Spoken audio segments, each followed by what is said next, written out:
the most joy or the most happiness and the most fulfillment I felt seeing the transformations of the people and the willingness and determination to basically go all the way and see what is there in their deeper selves. So this is it's like seeing the flower bloom. This would be probably the best experience that I witnessed. Most profound moments of yoga of now are silence. It is really interesting to see and observe oneself and others and the environment when there is silence, and every single being actually sees and discovers and feels that there is so much in the silence, that silence actually is full of answers. So this one was one of the most profound moments, I would say, to see how we're getting comfortable in silence, especially in this world of chaos and so much noise. Finding that silence in the midst of that hurricane, this is very profound. This course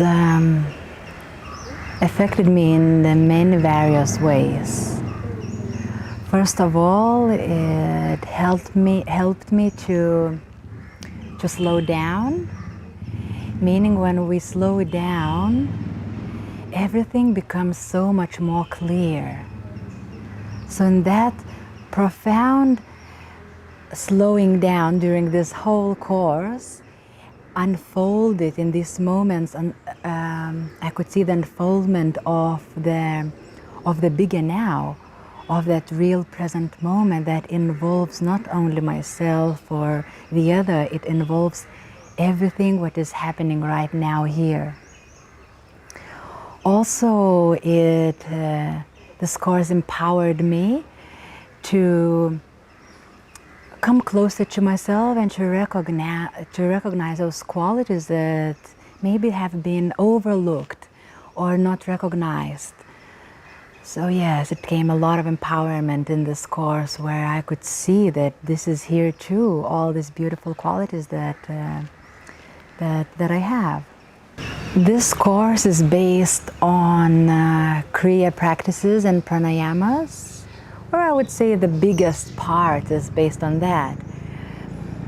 And the essence of that is purification, so we could purify our nervous system and all our bodies on all levels in order to realize a deeper self, an ultimate goal to realize an absolute self.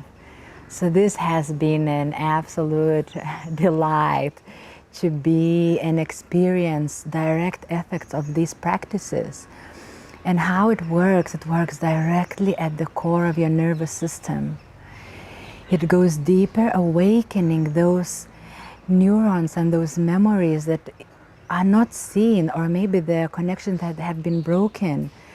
They come into surface for us to see and heal and reconnect and reunite those neurons within ourselves, like reunite our community, so that would reflect in our outer world too.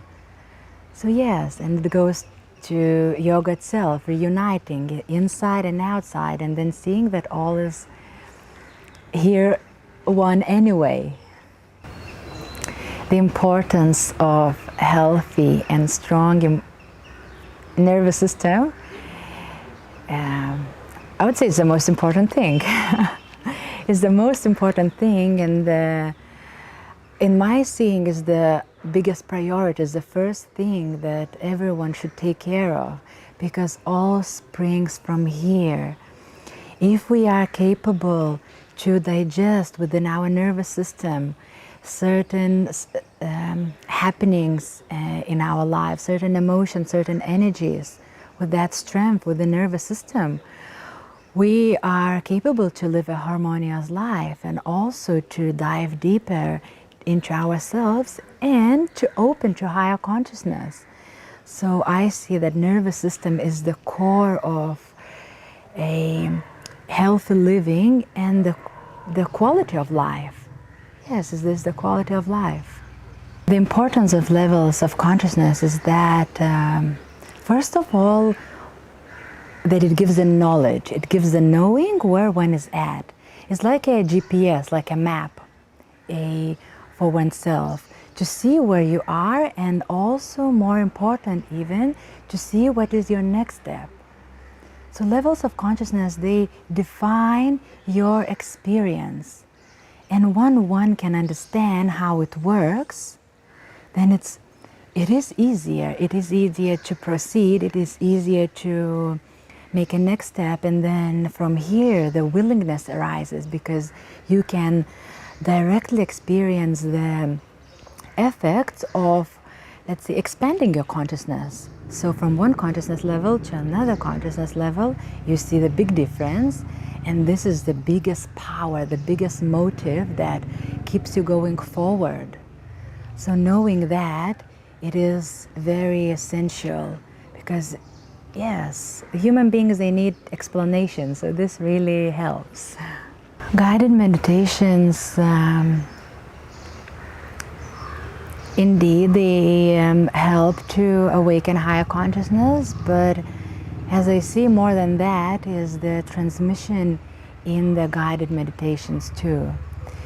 And it doesn't have to be the transmission only from the teacher, the transmission from every being, because when one is guiding another from the highest place, he transmits that pureness, I would say, yes, that pureness to another. And then this energy or this pureness assists another in the best possible way, which assists us in expanding our consciousness. Satsangs with Master Mindo are, it's like a cream and cherry on a cake. It means that it's very much delightful, and what it brings within myself is that a sense of trust. So there's a lot of amplifying of trust of oneself, and also amplification of safety, that it is okay to be wherever you are, and it's okay to experience whatever you experience. Also, it brings that lightness. You know, because many times we carry this heaviness, and when you come to satsang, it feels like this heaviness just dissolves and drops, just drops. So this is the opportunity to recognize that lightness is here too. So these satsangs are very special kind of pointers for one to see what is always here. So when we leave satsang and we go to our natural living, these imprints that they've been transmitted in satsang, they stay with us. Well, this is my direct experience. I recognize them in my daily life. Like, okay, this one I recognize in satsang, and it's here. So it is very powerful because it's direct.